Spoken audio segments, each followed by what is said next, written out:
Hey guys, Chad here from Take It or Leave It, here with the top 10 biggest pleasant surprises of 2023. And before we hop into this list, let me just explain what the hell a pleasant surprise is to me. There are two qualifications for a pleasant surprise. One is when a film came out of nowhere. I didn't know anything about it. That is to say, going into the film blind and then being blown away by the movie. The other pleasant surprise is when I know actually a lot about the film and my expectations are super, super low. So I walk into the movie thinking it's probably going to be a piece of shit, most likely, but instead I come out of the movie being like, damn, that was actually pretty good. And just FYI, this list is in order, and I'll start with a quick synopsis for the film, and then I'll give some brief thoughts on my experience with the movie. And with all that being said, let's get to the number 10 biggest surprise of 2023, which was 65. An astronaut crash lands on a mysterious planet only to discover he's not alone. So yeah, I saw the trailer for this, and it just seemed like a pretty generic sci-fi action thriller with a very suspicious March release date, when it seemed like this would be more like a summer release, if it was any good, that is. And actually, an interesting first act twist, a committed performance from Adam Driver, an explosive and nail-biting finale, coupled with more dino thrills and action than the most recent Jurassic World movie, actually made for a pretty damn good time. You know, this didn't change my world or anything, but I enjoyed my time. I'm glad I saw it in theaters. And at number 9, we have Monster. A mother demands answers from her son's teacher when her son begins acting strangely. So this film came out of absolute nowhere for me. I walked into this movie completely blind, and at some point or another in this film, which shows the same events from 3 different characters' perspectives, character A, I had his back, and I was like, dude, I would kill for you, screw these other guys. And characters B and C, I wanted them dead. But at another point in the film, I was like, dude, screw character A, I want him dead, I want character C dead, I got your back, character B. And same goes for character C in this case. I mean, talk about a skillfully crafted roller coaster of emotions that I did not know I was walking into. This is a very, very excellent film. I highly recommend you check it out. At number 8, we have Cerebrum. After waking up from a year-long coma, an insecure young man must fight his controlling father in order to discover what really happened to his seemingly absent mother, as the true consequences of his past actions unravel before him. This film also completely came out of nowhere, and I almost skipped it upon seeing that ridiculous poster. In fact, future Chad, do me a favor, do everyone a favor, go ahead and,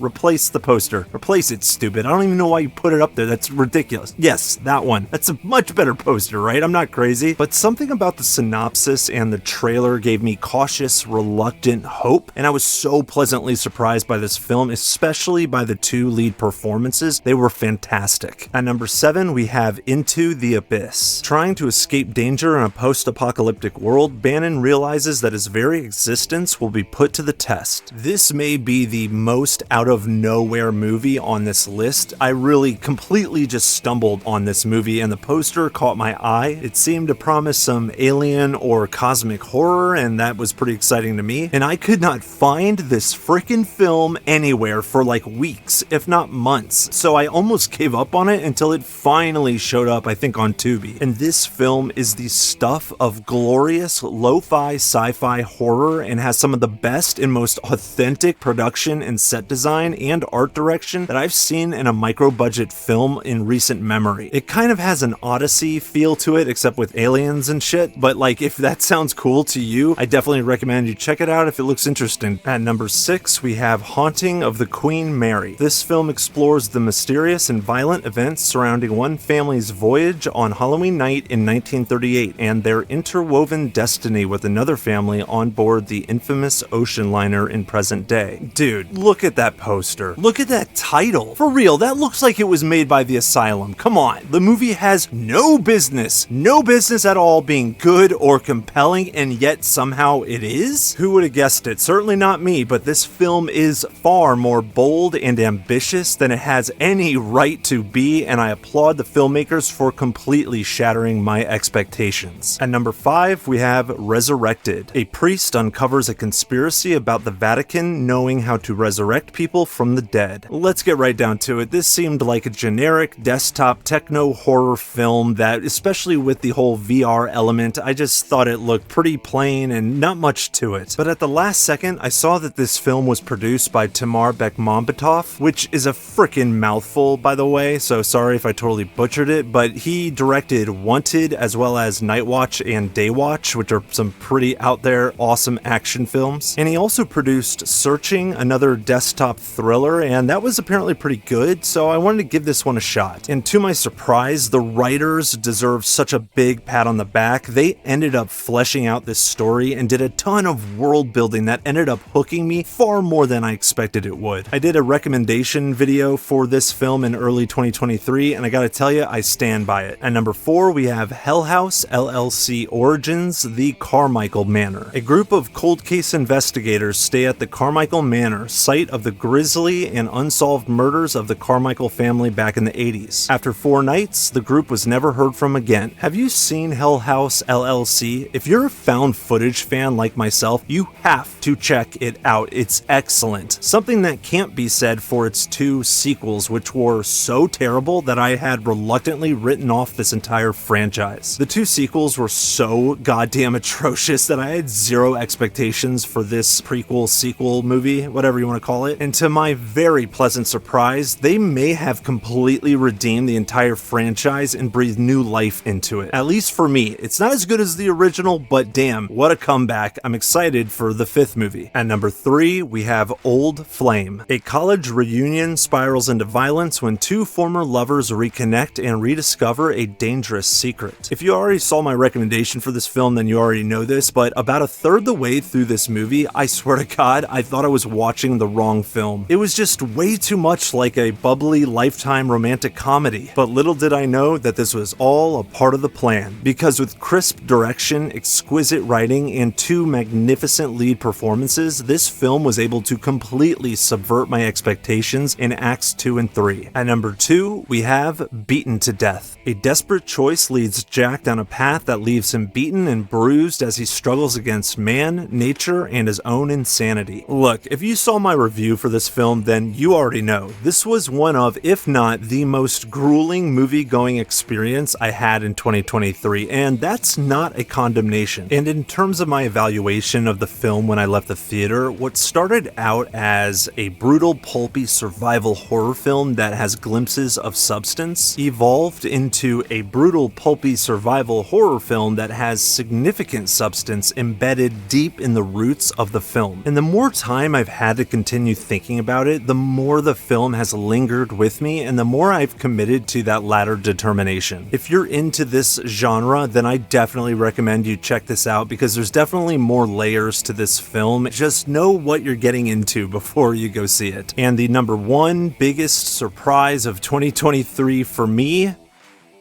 oh man. Guys, I'm struggling to say it. But it's just goddamn true. It's just true. Number 1 is Dungeons and Dragons: Honor Among Thieves. A charming thief and a band of unlikely adventurers embark on an epic quest to retrieve a lost relic, but things go dangerously awry when they run afoul of the wrong people.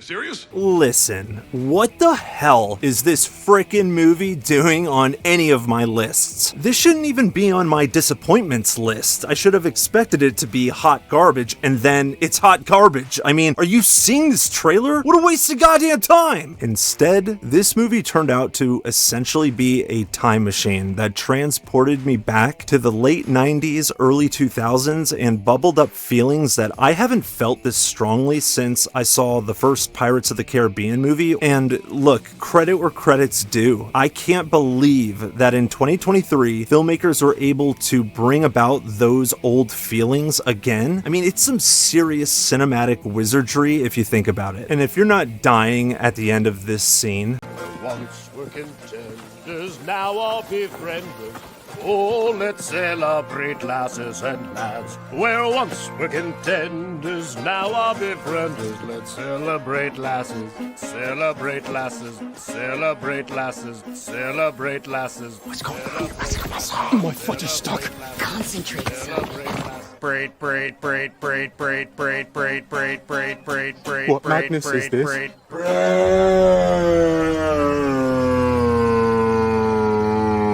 I think they're starting to get suspicious.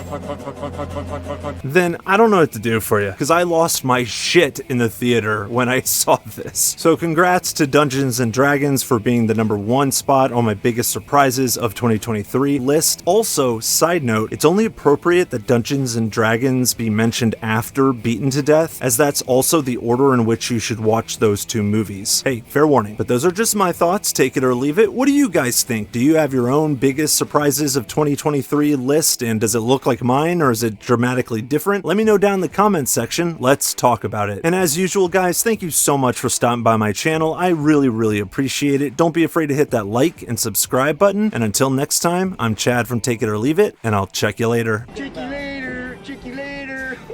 Hey, man, get off my case. Oh, man. Chicks don't want to hear that shit.